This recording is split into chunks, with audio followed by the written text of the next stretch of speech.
So first I just want to apologize if there's a lot of wind noise or road noise going on, because I'm driving on the freeway right now. So without further ado, let's get on going. So the first topic I want to talk about, topic number 1, will be the Lexus LC500. New Lexus LC500 is supposed to be a luxury coupe. Normally today, when you hear the term Lexus, you think of a luxury car, of course, but nothing that's too exciting. The past few years, Lexus has been known to be a very boring car. For the longest of time, their cars were always compete with manufacturers like BMW and Mercedes, but the one thing they always lacked was excitement in their car. So recently, very recently, Lexus have been trying to up their game. They're trying to create more exciting cars. They announced the Lexus RC, the RC350, the RC250, and they ultimately even announced the RCF. But when the RCF came out, it made headlines. It was supposed to be the direct competitor with the BMW M4, with the Mercedes C63 AMG Coupe. The cool thing about the Lexus RCF is that while all the other manufacturers are going forced induction, right? They're putting turbochargers in their car and they're downsizing their engines. Lexus thought it was a good idea, which I think is a fine idea. It's putting a giant naturally aspirated 5-liter V8 up front, similar to the Mustang GT we have today. And while that engine is amazing, while a lot of reviewers said that yeah, it's a great engine and great power, the one main issue with the RCF is the weight. A lot of people said that when you're driving the car, especially on a track, you can actually feel the weight of the car. You can feel how heavy that car is. So when Lexus made the claim that they wanted to build a car, that they want to be a car manufacturer that does not make boring cars anymore, they're starting to take steps.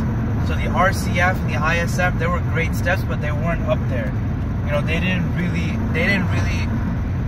climb up to the standards, meet the standards that people were actually looking for. So now what Lexus have decided to do is that they came out with this new astonishing car called the LC500.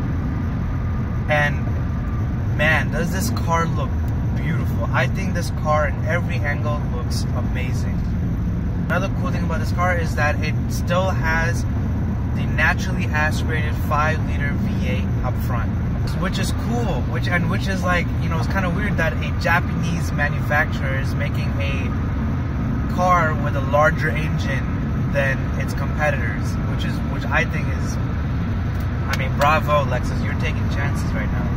Now I don't have the exact specifications and exact horsepower numbers and exact torque numbers and how much it weighs, but from what I've been watching, as a general sports luxury coupe,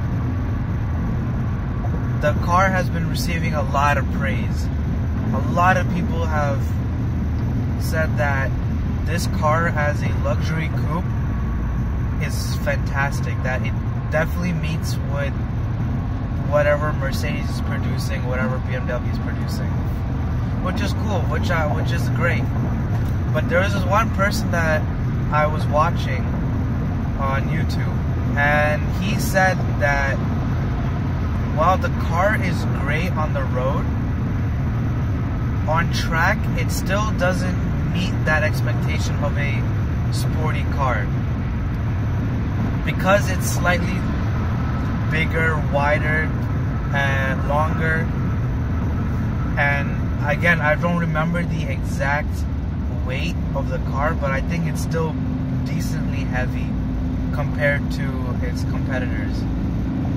In fact, he actually compared his lap time with the new Lexus GSF, which is like their mid-size sedan kind of car, like a car that competes with the 5 Series and the E-Class. His times have shown that overall, the track time, that he was faster in the GSF than he was in the LC500. So the one thing I just want to see is hopefully that Lexus will take the opportunity to make an F model for the LC500, an LCF, which will obviously have stiffer springs or more, hopefully more power, better weight, all of that sorts. It does not like to be known as like the boring car manufacturer. They don't want their cars to be classified as boring anymore. They want to have more excitement, and they want to compete with the best that Cadillac is offering, that BMW is offering, that Mercedes is offering. So kudos for Lexus. So the second topic I want to talk about today is the new Dodge Demon. And the reason why I want to talk about it is because they have officially released the price of that car. And that car just excites me. I was so excited when I first saw these teasers. I was literally fangirling over the reveal video online. I loved how, like, when they released the car, they stated all the facts, and then they literally showed the car come out of the cage and do a burnout on stage indoors. That's over the top. Yeah, I get it, but man, that gives that awesome atmosphere, that awesome impression of how amazing, how cool this car is. So by now we all know the specs of the car. You know, I think it has like 850 horsepower, insane amount of torque, is mainly a drag car. You can option drag radials for the first time in a factory car. The car can do a wheelie. Literally, the car could pop up its front wheels if it has to, because it has that much power. It's lightweight. You can option no seats except for the driver's seat. 0 to 60 in under 2.5 seconds. I think official time was like 2.3, which is the world's quickest right now. That's one of the world's quickest times.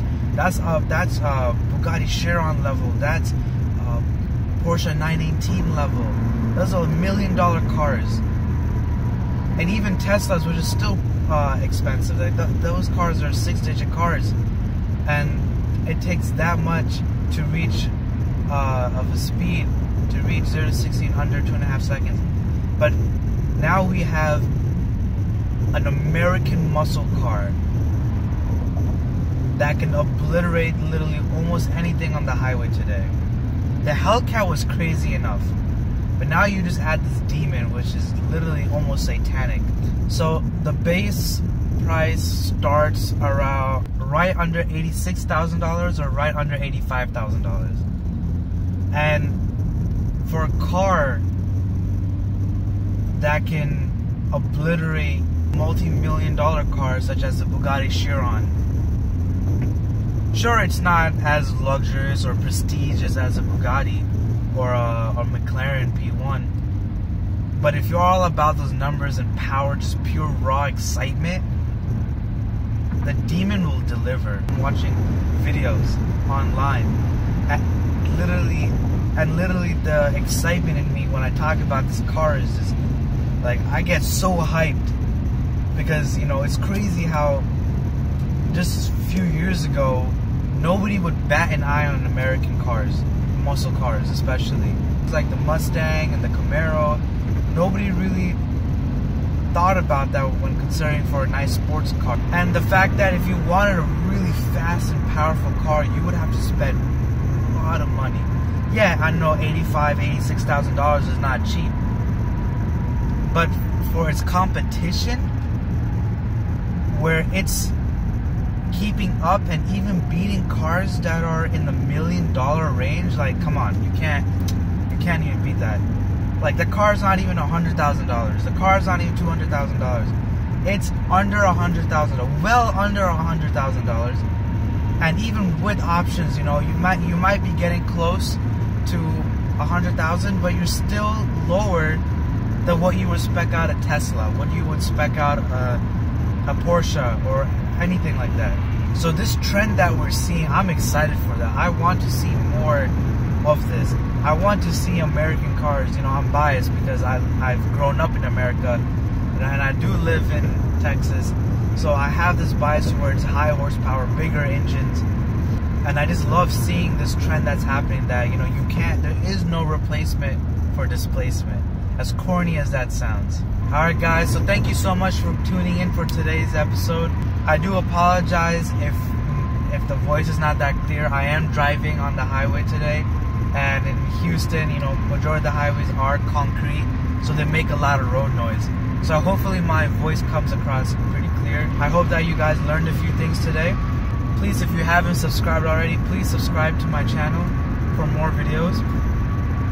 Like, share, and comment. I'll catch you guys next time.